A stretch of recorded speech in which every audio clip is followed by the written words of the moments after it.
En nuestra clase anterior habíamos hablado de lo que constituye formalmente la religión.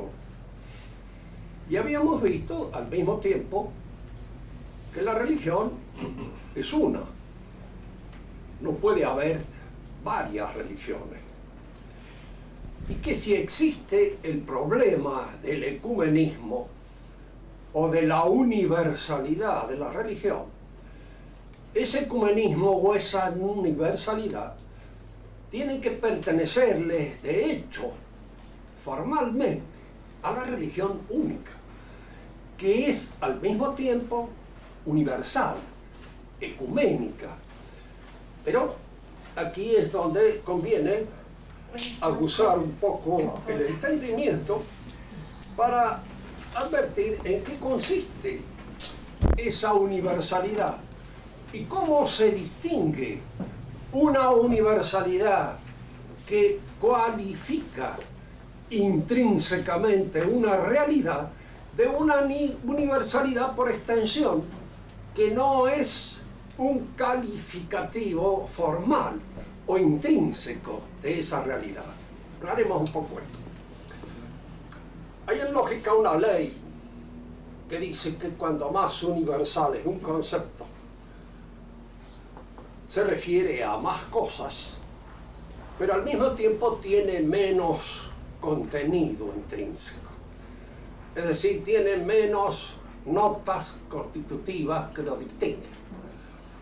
Así, por ejemplo, la noción de animal se aplica a todos los animales existentes, pero no significa, no trae en esa noción implícito la noción de león, ni la noción de perro, ni la noción de vaca, ni la noción de hombre. A su universalidad, de alguna manera, le sucede un cierto vacío en cuanto al contenido. Es una universalidad sin contenidos inteligibles implícitos. Cuando se habla de una universalidad formal, se hace referencia a una noción que al mismo tiempo que es universal, está llena de todos los contenidos implícitos, como es la noción de ser. El ser, propiamente hablando, se da en Dios, que es el universal in essendo, el universal en su propia realidad como tal. No es un universal insignificando para significar muchas cosas, sino que es un universal por su contenido mismo, por lo que hace y constituye a su propia formalidad. Digo esto para distinguir a su vez lo que constituye la universalidad, o sea, la catolicidad propia de la Iglesia, que es un constitutivo formal propio de su esencia, de su naturaleza, de la universalidad, por ejemplo, que puede tener el Rotary Club o que puede tener en alguna medida la masonería. Son instituciones también universales, y son instituciones universales porque abarcan un amplio contenido de gente que puede pertenecer a ellas, aun cuando pertenezcan por su fe, por su adhesión a distintas representaciones religiosas, porque no se toman en cuenta las diferencias, sino que se las trata de integrar, justapuestas en un todo que es el resultado de una suma, que es el resultado de una adición, que es el resultado de una justaposición y no de una asimilación intrínseca. Cuando hablamos de que la Iglesia es el cuerpo místico de Cristo, queríamos dar a entender al mismo tiempo que la Iglesia es como un organismo. Y un organismo tiene y posee unidad junto a su catolicidad. De manera que la universalidad de la Iglesia le corresponde como una nota propia de su naturaleza, como una nota que hace, diríamos así, a la universalidad de su misión y a la universalidad de su constitución. No se puede ser más universal, más ecuménico que aquella universalidad y ecumenismo que la Iglesia contiene. Cuando se abre uno a la integración de otras comunidades religiosas, la pregunta que nos queda por hacer es esta: ¿es que esas comunidades religiosas pueden aportar algo a la religión católica que la religión católica no posee? ¿Aportan algo nuevo desde el punto de vista religioso?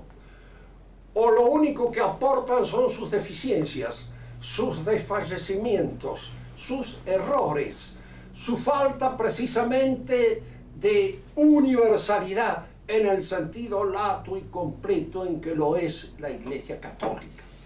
Esta es la pregunta que nos hemos hecho muchos en cuanto se inició dentro de la Iglesia esta manía del ecumenismo.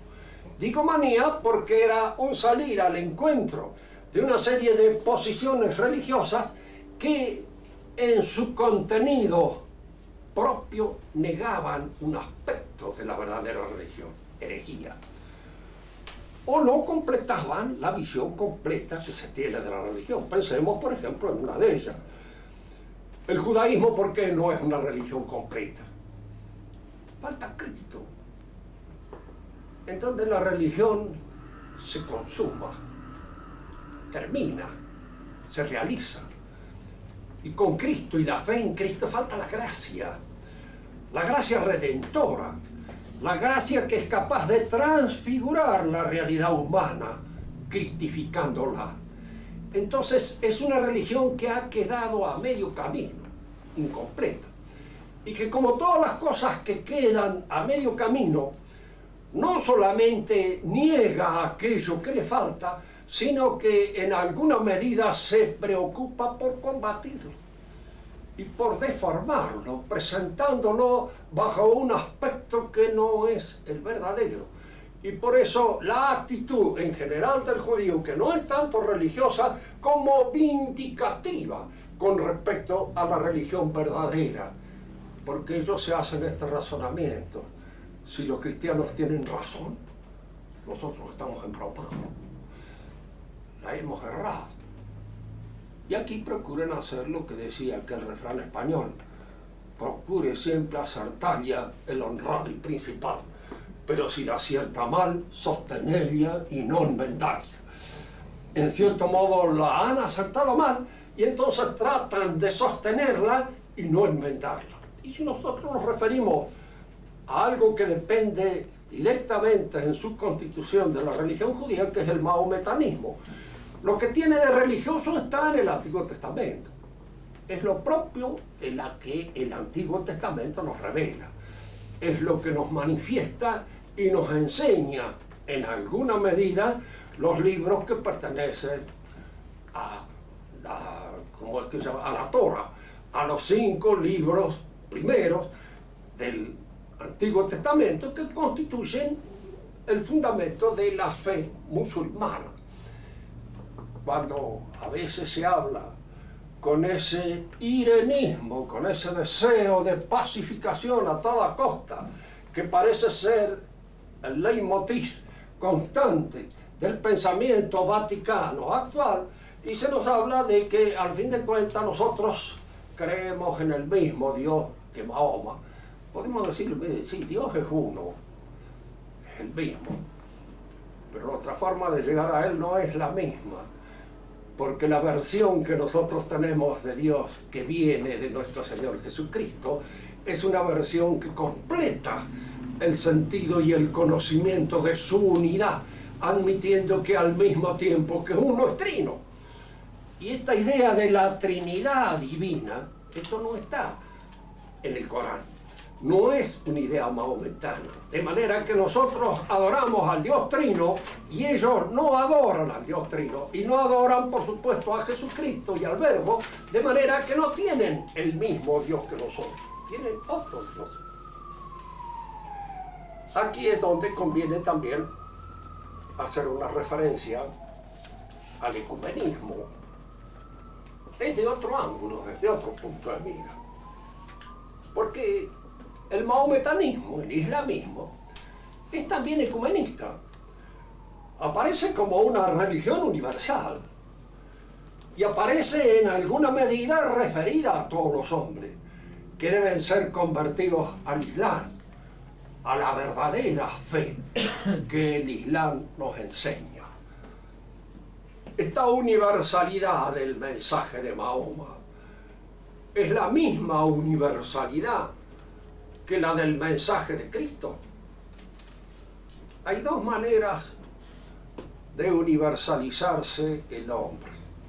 Lo hemos dicho en varias oportunidades, pero conviene siempre de repetirlo.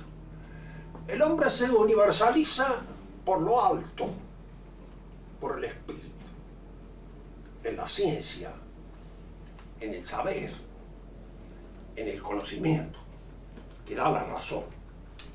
O el hombre se universaliza en los apetitos, porque todos los hombres tenemos los mismos apetitos sensibles. Estas apetencias, las apetencias de nutrición, las apetencias de mando, las apetencias de carácter erótico, son apetencias que están en todos nosotros. Y que uno puede, de alguna manera, referirse universalmente a la razón como principio que lleva a la realización completa y acabada del hombre, o referirse a los apetitos sensibles, carnales, y de alguna manera tratar, diríamos así, de conjugar la salvación en función de uno u otras tendencias. Aclaremos esta noción, que puede quedar un poco oscura. El hombre aspira por su inteligencia al conocimiento del ser. Para eso está hecho. Para conocer al autor de la vida, de la realidad. Y si conduce bien su inteligencia naturalmente, y no se deja ofuscar por las apetencias que oscurecen y cierran el entendimiento. El entendimiento es un poco afectado por los pecados y por la pecaminosidad en general. El hombre que se entrega a una vida de voluptuosidad en el orden pura y exclusivamente sensible cierra sus compuertas espirituales para la comprensión de la realidad. Lo dice Isaías en un proverbio que no lo recuerdo muy bien, pero cuyo sentido es este: sus pecados oscurecieron su mente y perdieron el saber de Dios, no lo conocieron más. En los hombres eso sucede, para más sucede más todavía, se insiste más porque Dios es un testigo, diríamos así, molesto, en una vida pecaminosa. El hombre que sabe que ha pecado, el que se reconoce como pecador y se reconoce ante Dios, es el hombre que está en el camino de la salvación, porque Él nos engaña. Y de alguna manera, diríamos, todavía en Él existe este conocimiento salvador, incoativamente de su realidad. Pero en general el hombre siempre tiene una tendencia casi insoslayable a justificar su pecado, a querer explicarlo, a querer dar una teoría justificadora del pecado. Y al pretender justificar el pecado es cuando cae en el pecado contra el espíritu, que es el peor de los pecados, porque los demás pecados que nacen de la fragilidad de nuestra carne son pecados en alguna medida perdonables, pero los que van contra el espíritu no son perdonables porque separan al hombre ya irrevocablemente de esta orientación hacia Dios, que es la propia, diríamos así, de su naturaleza. El hombre tiene entonces una vocación que lo lleva al conocimiento de Dios. Este conocimiento en el plano pura y exclusivamente natural no se produce. No lo conozco a Dios cara a cara. Y aquí podríamos hacer una pregunta que el historiador no podría responder de ninguna manera si no se completa de algún modo con el teólogo. Porque el historiador solo no podría decir ni sí ni no. Necesita la ayuda del teólogo. ¿Hubo alguna vez una situación en la que el hombre se encontró en la naturaleza pura y exclusivamente abandonado al ejercicio puro y exclusivo de su razón natural? El hombre en el paraíso estaba asistido por Dios según la tradición. Y aquí es donde el historiador diría, bueno, eso será según la tradición. Nosotros no podemos decir nada. El historiador en última instancia llega hasta Lucy, ¿no es así? Y en Lucy termina. Y Lucy es, de hecho, un resto arqueológico que, en fin, se le dan determinada cantidad de años de haber existido en esa época, pero no sabemos bien ni qué es, ni si efectivamente es un ser humano o no es un ser humano, no lo conocemos muy bien. Parece que sí, pero no es seguro. De hecho, nosotros tenemos referencias al origen a través de la tradición, por lo que la religión nos ha revelado. De otro modo, no conocemos el origen, como no conocemos el fin. Nos encontramos siempre en esta pieza, en esta habitación, entre la oscuridad que está afuera para aquel lado y la otra oscuridad que está también afuera para el otro lado, la que viene de los orígenes y la que se pierde en la noche del porvenir oscuro en el cual nos metemos, en el cual nos adentramos. De hecho, el hombre nunca estuvo abandonado a su naturaleza, Dios lo asistió. Y en el paraíso la presencia de Dios estaba ahí. Tenía esa gracia sobrenatural o preternatural, como dicen los teólogos con más precisión todavía, que él perdió como causa del pecado. No es que su naturaleza haya caído en un estado de corrupción completo, como sostiene, por ejemplo, Lutero. En el hombre no hay esa corrupción completa de la naturaleza, sino indirectamente. Es decir, cuando se ha perdido un bien muy deseado, alguien a quien uno ha querido mucho, o una fortuna, o una situación, diríamos así, de preponderancia, a uno lo afecta, incluso en sus afecciones naturales. Afecta, provoca lo que podríamos llamar hoy, para estar de acuerdo con la moda, una suerte de desfallecimiento de la voluntad, a la cual le llamamos nosotros una disminución del deseo de vivir, del gusto de vivir, que se produce eso, y tal vez de la entrega a ciertos vicios como una compensación que el hombre tiene para abandonarse a esos otros movimientos de la sensibilidad, puesto que la inteligencia no le ofrece ya el alimento que tenía cuando vivió en el paraíso. De cualquier modo, Dios le dejó la religión y le dejó ciertos conocimientos religiosos que el hombre lo mantuvieron de alguna manera en el ejercicio de sus actividades. Pero lo importante es esto: esta religión siempre fue señalándole al hombre la posibilidad de una redención. El Señor del mundo iba a venir a rescatarlo. Esa es una idea universal, extendida en todas las religiones paganas. Todos los paganos, en la medida en que conservaron de alguna manera la tradición primordial con una cierta distinción, con una cierta diafanidad, pensaban en este advenimiento que había de suceder en el transcurso del tiempo. Ustedes piensen simplemente en que cuando se conquista el Perú, Pizarro entra en conversaciones, creo que con Atahualpa, y fue él el que le preguntó si él era el que había de venir. Es decir, ellos esperaban a alguien que había de venir. Lo curioso es que yo lo he leído en una historia de la religión, porque los historiadores de la religión tienen una gran virtud. Generalmente no creen en nada.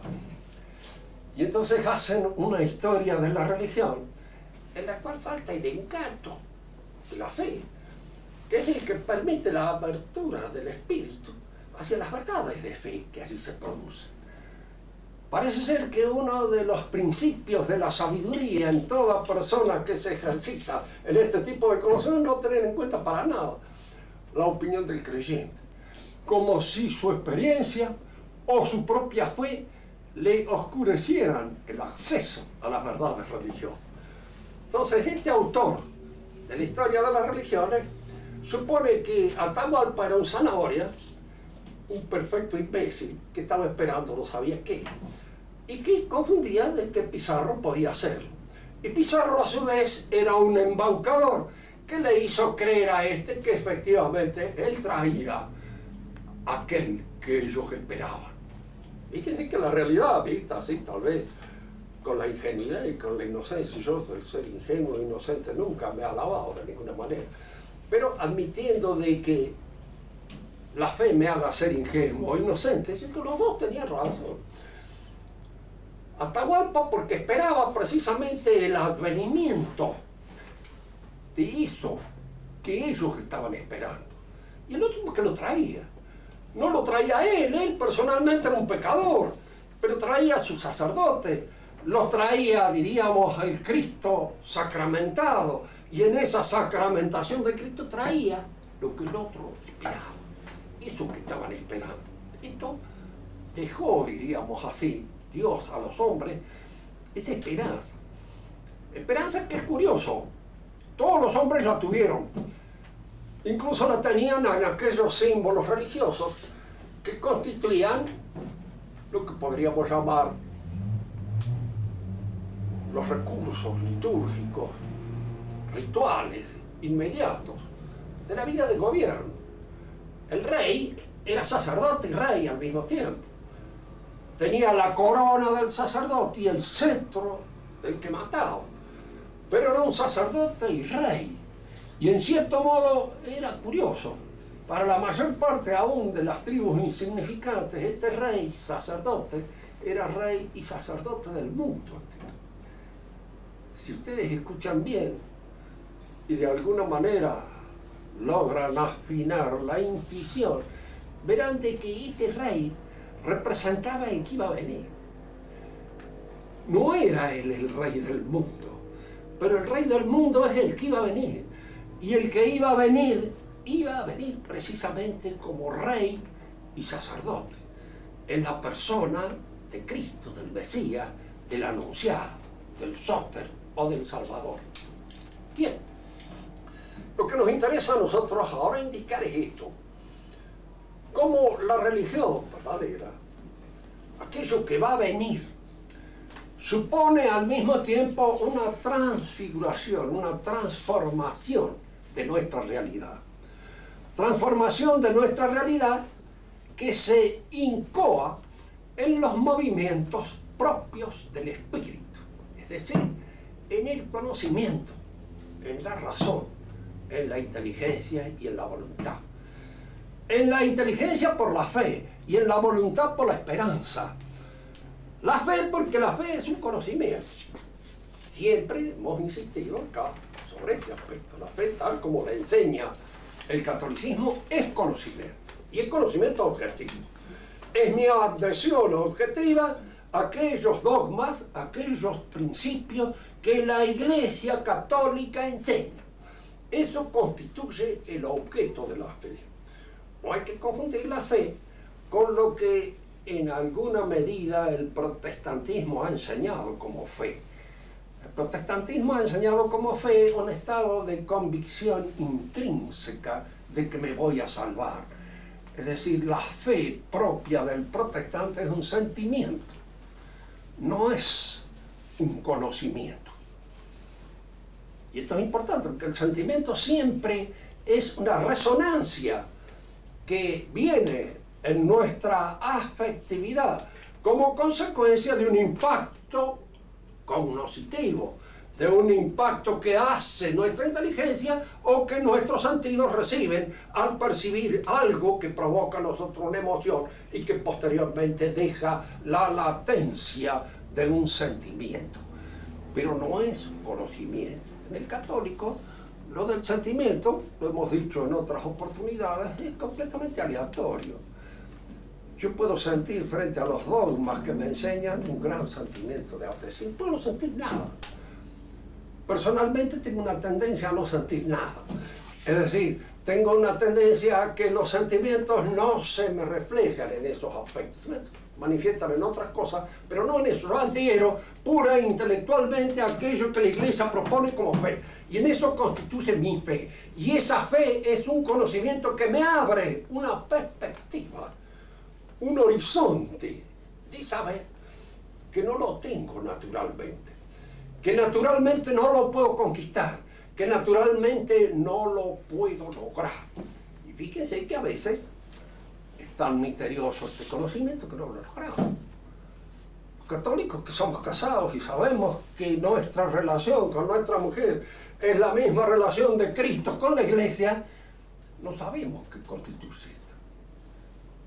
¿Por qué es la relación semejante? Sé, porque me lo enseña la fe. Sé que participo de un misterio, de un sacramento misterioso, profundo. Pero ¿cuál es el grado de intensidad de ese sacramento? ¿Cómo uno lo vive permanentemente? Estas son cosas que se van descubriendo en el curso de la vida y diríamos no se terminan de descubrir nunca. Yo creo que uno llega viejo y no sabe bien ni quién es. Y de alguna manera pierde hasta este sentido de todas aquellas cosas que constituyen el ámbito de sacralidad que el conocimiento religioso permite tener. Este conocimiento religioso abre una perspectiva inédita para el hombre y al mismo tiempo despierta en él la apetencia por esos bienes que la religión promete. Y en esto constituye la esperanza. Pero salvar, como voy a decir, como una chica amiga que parece que ha sufrido mucho en la vida y se dice, si no me llego a salvar, hazme un escándalo. Porque después de lo que he sufrido, si no me llevo a salvar, te armo un lío que me van a escuchar de distintas partes. Bueno, no llegamos a eso, pero la salvación, ¿en qué consiste?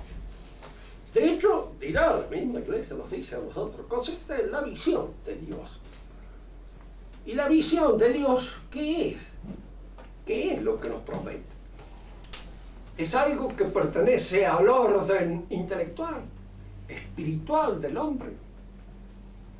Fíjense que nosotros podemos ir viendo aproximativamente todas estas verdades a partir de ciertas experiencias que la vida nos ofrece. Fíjense que la vida es más pródiga en ofrecernos experiencias que nos aproximan más al infierno que al cielo. Es decir, tenemos una experiencia más clara de lo que se puede sufrir que aquello de lo que se puede gozar desde el punto de vista espiritual en el otro mundo, del cual no tenemos una idea muy clara. Una idea que nos da aproximadamente esto es la contemplación estética. A veces un paisaje, a veces una obra de arte, una música, nos transporta y nos hace vivir un poco, diríamos así, con esa soltura espiritual que debe ser la levedad propia de los cuerpos gloriosos. El que experimentó una cosa de esta, según él dice, y lo narra a veces con una fidelidad tan bien hecha que da gusto a veces leerlo, es don Manuel García Morente, cuando tuvo la visión de la presencia de Cristo. Y entonces se sintió, dice, él vivía en un departamento en París, de lo más común y chabacano que se podía pedir. Pero ahí vivía. Y ahí, en un momento de soledad en que él se encomendó a Dios porque estaba desesperado totalmente, que no podía sacar a sus hijas de España, se le apareció Cristo. Entonces dice, estaba ahí, yo no vi nada, no oí nada, no sentí nada. Me sentí como levantado en el aire, como sin peso, sin carne, sin nada, en un estado de contemplación estático, pero no he tenido visión, no he tenido audición. Sé que estaba ahí, que era Él, que era su presencia. Y desde ese momento mi vida cambió por completo. Saco esta colación porque hoy me acordaba de don Manuel García Moreno, que es profesor acá en la Universidad Nacional de Cuyo, y donde dictó también un curso de introducción a la filosofía, que hoy un señor me dice, ¿puedo recomendar el libro de don Manuel García Morente a los alumnos que estudian filosofía? Y le digo, mire, siga la indicación que da don Manuel. ¿Sabe lo que dijo del libro de él? Que había tratado de hacer el menos daño posible con su libro, porque estaba de vuelta de todo lo que había enseñado hasta esa época, y estaba de vuelta precisamente por esta visión que tiene. Esta visión es, si se quiere, como un anticipo de lo que puede suceder en el otro mundo. Y como un anticipo puede ser cuando nos encontramos con el ser que creemos. De alguna manera hay allí algo que no solamente llena nuestra vista, sino que es algo que nos hace vivir en un plano superior de afectividad, que nos hace, diríamos, estar un poco suspendido de esa presencia, y como suspendido de esa presencia por el hechizo que ejerce sobre todas nuestras fuerzas de carácter espiritual. En la verdadera religión, la salvación es algo que tiende a la universalización de estas tendencias, de estas apetencias espirituales. Es la inteligencia y la voluntad las que son convocadas. En la religión maometana son los apetitos inferiores. Es, si ustedes quieren, el erotismo el que es convocado. Parece ser que este era un defecto muy árabe. No sé si lo hacen para atraer turistas o efectivamente es un defecto que pertenece definitivamente a la raza. Pero según decía un rabino, dice, la procacidad, dice, se ha repartido muy bien en todas las naciones. Dice, pero 9 de las 10ª partes las tienen los árabes. Y si con las otras 9 partes alcanza para condenar al resto del universo, de manera que él veía en esto. Pero parece ser que los árabes tenían una propensión muy fuerte a la exaltación de estas tendencias, de este erotismo, y en cierto modo conciben el paraíso como, diríamos así, perdón, como un prostíbulo de gran lujo. Pero es eso, la forma en cómo lo conciben y el que lo ofrecen. Podemos nosotros creer de que esa noción de universalidad, que está fundada en la universalidad de los apetitos, es exactamente la misma noción de universalidad, de catolicidad, que se funda en el conocimiento, en el saber espiritual, en las tendencias espirituales del hombre. A veces, cuando los que hablan son hombres que están colocados en una posición de privilegio dentro de la iglesia, son los que mandan, son los que gobiernan, son los encargados de enseñarnos. A uno le cuesta creer que puedan cometer errores tan garrafales, tan notorios, tan inmediatamente a la altura del conocimiento de cualquiera que haya estudiado historia de la religión. Esta idea de creer de que se puede amalgamar todos los errores, justaponerlos, y que de alguna manera todos vamos a estar conformes, no sé qué. Otro día leía en una nota escrita por este chico Sarabí, que es una especie de preacher protestante aquí. Yo lo conozco, soy amigo de él, un buen chico, es médico, es colega de usted. Entonces él decía una cosa que me hizo un poco de gracia. Dice, solamente nos podemos poner de acuerdo si tomamos como base o como fundamento del conocimiento religioso la Biblia. No tenía ganas de decirle, dígame, Fernando, ¿a qué Biblia? vamos a tomar como base de ese conocimiento religioso. Porque todas las que yo conozco, todas las Biblias que yo conozco, son de algún modo interpretadas dentro de una iglesia determinada. Son interpretadas por una iglesia. Constituyen de alguna manera la exégesis de esa iglesia. ¿Usted cree que se puede escapar a ese hecho? ¿Quién le dijo a usted que la Biblia era un libro santo? ¿Quién se lo dijo? Eso lo han dicho en una comunidad religiosa determinada. Comunidad religiosa que tiene su interpretación acerca de la Biblia. Y la de enfrente tiene otra interpretación acerca de la Biblia, y nosotros tenemos una interpretación acerca de la Biblia que es propia de la exégesis que la Iglesia ha ido haciendo acerca de los libros santos. De manera que precisamente la Biblia ha dado origen a todas estas interpretaciones distintas y puede convertirse en un momento determinado en un foco de unificación. Puede convertirse en el gran acuerdo universal, ¿sí? Siempre y cuando estemos de acuerdo en la presencia del libro y digamos este libro es santo. Ahora, como yo lo interpreto es distinto como usted lo interpreta, como él lo interpreta, como aquel lo interprete. Cada uno de nosotros da su interpretación. Recuerden que incluso esto existía aún en el mismo Antiguo Testamento, cuando entre la escuela, entre los fariseos y los saduceos había grandes peleas en torno a la interpretación de la resurrección de la carne. ¿Resucitará la carne, sí o no? Los saduceos decían que no, y los fariseos decían que sí. De alguna manera de esta discusión se aprovecha San Pablo en cierta oportunidad para hacerlos pelear unos con otros en esta discusión y él eludir un poco las acusaciones que en ese momento pesaban sobre él y que eso sí parecían que iban a unir a los saduceos y a los fariseos, porque a veces los que nos unen son los enemigos y es en función del enemigo como realizamos esta unificación. Vamos a terminar esta conversación haciendo una referencia a estas dos nociones de ecumenismo.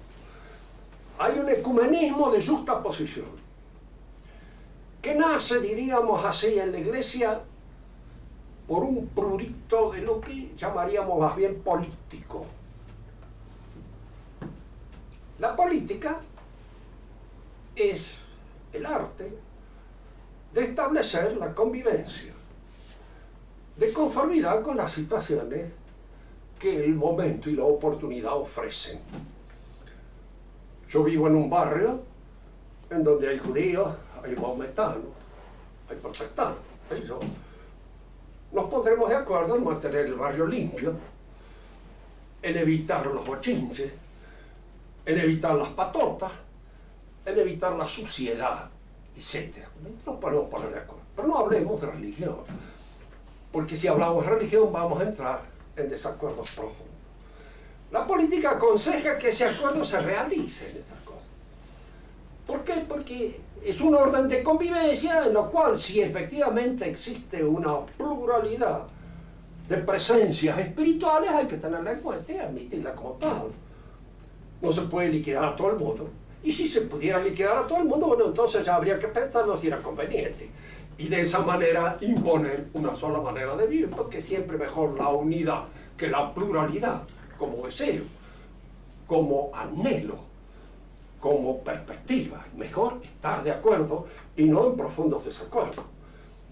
No ser como nosotros, que teníamos unidad en la religión, pero importamos el liberalismo y produjimos desde adentro la pluralidad en la manera de interpretar esa unidad. Es decir, nos dividimos como consecuencia de una mayor sabiduría que alcanzamos importadamente a través del liberalismo. Es importante destacar estos aspectos. Diríamos entonces de que estas medidas de carácter político son buenas en política, pero son malas en religión. Porque la religión es algo que a mí se me ha dado para que yo lo custodie. El principal custodia de la integridad de la fe es el Papa. Y luego toda la jerarquía apostólica. Pero también nosotros, porque nosotros debemos cuidar de la fe. Digo esto porque hay muchos católicos que dicen que, en fin, que no nos corresponde a nosotros pensar sobre la integridad del credo. Yo les haría esta pregunta: ¿y para qué entonces nos hacen decir el credo? Si no lo voy a tomar en serio. ¿Por qué tengo que recitar el credo? Credo in unum Deum Patrum omnipotente, etcétera, etcétera, y lo creo yo y lo recito de punta a punta, y después viene alguien y me dice: no, es que vea, hemos hecho algunas modificaciones pequeñitas allí, en las cuales ya queda un poco alterado ese credo que te rezaba con tanta fruición. Entonces hemos inventado otro para quedar bien con los turcos, para quedar bien con los judíos, para quedar bien con los protestantes, para quedar bien con otros. Si puede hacer eso, no tengo derecho a la protesta, no tengo derecho a reclamar de que yo no soy un autómata. No me salvo ni por parroquias ni por unidades colegiadas. Me salvo yo o me hundo yo. Y esto es un asunto, en última instancia, que depende de mí, en mi relación con la Iglesia. Por eso yo debo defender el credo, que constituye de alguna manera aquel elemento de conocimiento que hace a mi fe viva. Mi fe viva, yo creo en ello. Y si la Iglesia me enseña un credo que no coincide con el credo que yo he recibido, está mal enseñado. No es el que enseña el verdadero magisterio, es otra cosa lo que ustedes nos están enseñando. Como cuando nos dicen ahora a través del credo en la traducción castellana, que el Padre, el Hijo y el Espíritu Santo son de la misma naturaleza. Un error grave, un error grave. Debe decir consustanciales. ¿Por qué? Porque de la misma naturaleza somos nosotros. Y no somos consustanciales. Participamos en una misma naturaleza, somos de una misma esencia, pero no consustanciales. La consustancialidad supone una realidad ontológica, verdadera, real, distinta de la misma naturaleza. ¿Y por qué se dice de la misma naturaleza y no se dice más consustancial? ¿Por qué? Yo, francamente, les confieso, no lo entiendo. No sé por qué se dice eso. ¿Para quedar bien con quién? Ni para quedar bien con qué. Se dice de pura malignidad que a veces existe en todas estas cosas pequeñitas en las cuales se establece una distinción que trae como consecuencia una confusión de conceptos grave y muchas veces muy grave. Diríamos, para terminar, la catolicidad o ecumenicidad de la Iglesia es un bien, es una cualidad propia de la Iglesia misma, que la afecta intrínsecamente. Es ella católica y ecuménica, no por justaposición de elementos que ingresan en su composición, sino por la calidad misma de su contenido formal, por la gracia que está ofrecida a todos los hombres. Y es esa la única universalidad que hay que tener en cuenta. Una ecumenicidad más ecuménica, más católica, que la Iglesia pretendería enmendar la plana de lo que Cristo mismo ha enseñado a la Iglesia.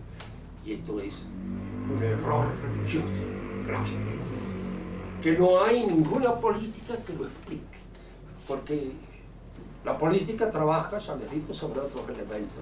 La religión debe contener, debe mantener y debe sostener en su integridad el credo que hemos recibido. Nada más. ¿Quieren hacer alguna pregunta? Se rajó Es el el cura. momento de hacerla. Se rajó el cura. Falta el que pregunta. Pero lo he visto ligeramente en las nubes, de manera tal de que es muy probable que no me pregunte nada. ¿Lo mismo obedece al cambio del Padre Nuestro? ¿Obedece a lo mismo? Claro. En el Padre Nuestro hay esa modificación que es grave, porque es una concesión al protestantismo. Es decir, ofensas y deudas no son exactamente lo mismo. Las ofensas se perdonan, las deudas se pagan. Entonces hay una diferencia muy grande, porque está la diferencia de la referencia, de hecho, al purgatorio. Los protestantes no creen en el purgatorio. Como ellos no creen que uno se salva por sus propios méritos, mucho menos, sino por una especie de dictadura divina. Dios elige que quiere salvar, lo salva porque se les da la gana. Porque tiene lindo aspecto o feo aspecto, qué sé yo, voy a saber las preferencias divinas cuáles pueden ser en ese sentido, yo no las conozco. De hecho, se salvan así por un acto dictatorial de Dios mismo. Se salvan. Nosotros sabemos que la salvación depende de Dios fundamentalmente, pero también de lo que nosotros hagamos. Esta posibilidad de arreglarnos, de acercarnos, porque si no el hombre que está en pecado se sentiría totalmente perdido. Y el que sabe que es pecador no está perdido porque sabe que es pecador. Y tiene la posibilidad, diríamos así, siempre de entrar nuevamente en esa comunión con Dios que en parte ha perdido. Es fundamental tener en cuenta esto. El purgatorio es, diríamos, yo confío en eso, fundamentalmente. Dicen que es malo. De hecho, tener una confianza tan grande en el purgatorio, exclusivamente. Pero, en fin, pido como Pepí, que a fin de cuentas no es un padre de la iglesia, pero es un gran poeta. El último lugar del purgatorio para contemplar desde lejos tu eterna juventud, decía. Dice un verso precioso, ¿no? Donde dice, para contemplar tu eterna juventud desde lejos. Pero es que ese es el último lugar del purgatorio. Pedía él, algo es algo. No sé si le habrá sido concedido porque murió en esa situación espiritual. Padre, usted está obligado. Sí. Lo que pasa puede ser un poco complicado. ¿Por qué, a ver, por qué hay una especie de subvaloración de la fe para el modernista y una sobrevaloración de la esperanza y de la caridad? O sea, ¿por qué mimetizan, digamos así, la fe para resaltar la esperanza y la caridad? Primero, porque confunden la esperanza con expectativas y la caridad con eso que se llama la misericordia, que no es lo mismo. La caridad es el amor al prójimo por el amor de Dios, pero la caridad es la que me impulsa a pedir al prójimo que responda a las exigencias que Dios quiere que tenga. Y fíjese, en esto es donde hay que moverse con todas aquellas cautelas que la caridad impone. Porque yo no soy nadie para exigirle a los demás lo que yo mismo no soy capaz de dar. Pero pedirle, yo quiero que se salve. Y si quiero que se salve no puedo hacer absolutamente nada para que se hunda. Y la misericordia es de alguna manera ese estado de afección que uno tiene por la común miseria de los hombres. Somos tan desgraciados, tan infelices, pero la misericordia se abre a todas las perspectivas, diríamos así, de la sensibilidad y del erotismo, que hay que tener mucho cuidado en manejarlo. Un gran místico que a veces solía caer en esos excesos era Léon Blois. Léon Blois era gran rescatador de prostitutas y una vez se enamoró de una prostituta, a la cual él rescató. Y ella se había convertido tan bien, y que sí que era una mujer de ahí, de los alrededores, de las afueras de París, que tenía una vida reconocida como prostituta de calle, callejera, una gira. Él la llevó, la convirtió, y ella se convirtió. Y cuando vio que él se había enamorado de ella, se arrancó todos los dientes, se peló hasta el fondo, se convirtió en un adefesio para curarlo a él de esa afección que él sentía por ella. Pero en él se le habían mezclado estas dos cosas. Y él mismo lo dice con toda claridad, porque él se daba cuenta, y era un hombre lo suficientemente, diríamos, alerta desde el punto de vista espiritual, como para saber la confusión de sentimientos en la cual había caído. Y es allí en donde la caridad se había mezclado un poco con todos estos elementos turbios que forman parte de nuestro erotismo y que en un momento determinado se pueden confundir. La caridad es una virtud propia del apóstol, pero es una virtud dura, porque es una virtud al mismo tiempo sin pasiones, que tiene toda la fuerza del apostolado. Hay que verlas en las cartas de San Pablo. En él es donde la caridad del apóstol se manifiesta en toda su plenitud. En esas cartas, en esas admoniciones que le hacen, incluso a veces un poco duras, como por ejemplo dicen los protestantes, no lo dicen mucho ahora con el asunto este de la sacerdotisa.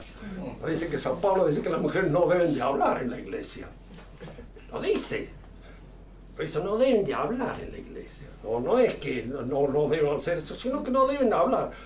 ¿Por qué lo decía? Porque era misógino. Bueno, podemos pensar de cualquier otra porquería e indicar que entonces no debía hablar de esto, del otro, de lo demás. O sea, no, por algo lo decía. Tal vez lo dijera dominem y se refiriera a ciertas costumbres que tenían las mujeres de una cierta iglesia y en las cuales era más conveniente que se estuvieran calladas y no que hablaran y crearan allí una serie de problemas a los cuales eran relativamente aficionadas a hacerlo.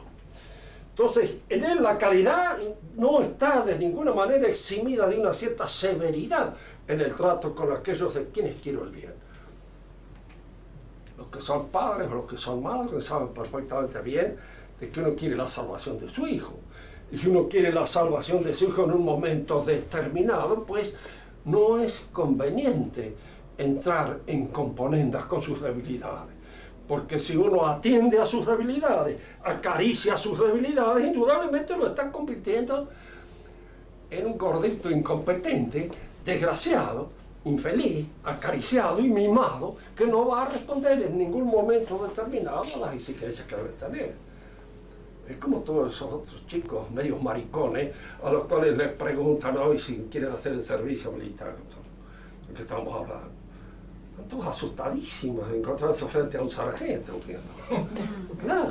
Y entonces, o sea, tiemblan todos. ¿Cómo será cuando se encuentren frente a un fusil y que lo maneje un soldado que les apunta a ellos? ¿Y qué puede suceder en un momento determinado si no se preparan para eso? Entonces, la caridad es compatible con la severidad. Y la misericordia no, porque la misericordia es la actitud que usted toma con un pobre tipo del cual te lo pega. Pobre diablo, está todo hecho pedazos, vamos a tratar de levantarlo en lo posible, pero es una conmiseración muy noble, humana, linda, pero no es la caridad. Y eso es lo que confunde, en cierto modo, la conmiseración con la caridad. Además hay otra cosa que también es la conclusión típica del modernista. En la clase que viene vamos a exponer mejor estos detalles. Cómo la gracia no solamente nos transfigura a nosotros personalmente, sino que en el orden social al que pertenecemos va transfigurando todas las otras actividades del espíritu. Transfigura el arte, transfigura la política, transfigura la economía y transfigura la ciencia, el saber. Todas esas cosas son de alguna manera transfiguradas por la presencia de la caridad. Ahora, el modernista supone de que cada una de estas actividades sigue su curso al margen de la caridad y que luego influye sobre la religión, de manera que la religión aparece en cada época condicionada por la ciencia, condicionada por la política, condicionada por el arte, condicionada por la economía y que tiene que responder a esos condicionamientos impositivos que el arte, la política, la economía y la ciencia le imponen. Eso es una convicción de ellos por debilidad mental. No tienen en general no tienen buena formación, sea porque no son aptos para tenerla o sea porque no han querido tenerla. Y por alguna inclinación defectuosa de su ego que los ha llevado a preferir, que es una cosa que es cierta. La verdad es de todos. 2 y 2 son 4, no es ninguna originalidad, y todos estamos de acuerdo. Los errores son míos. Entonces, como son míos los errores, y son el producto de mi propia actividad, me enamoro de mis errores.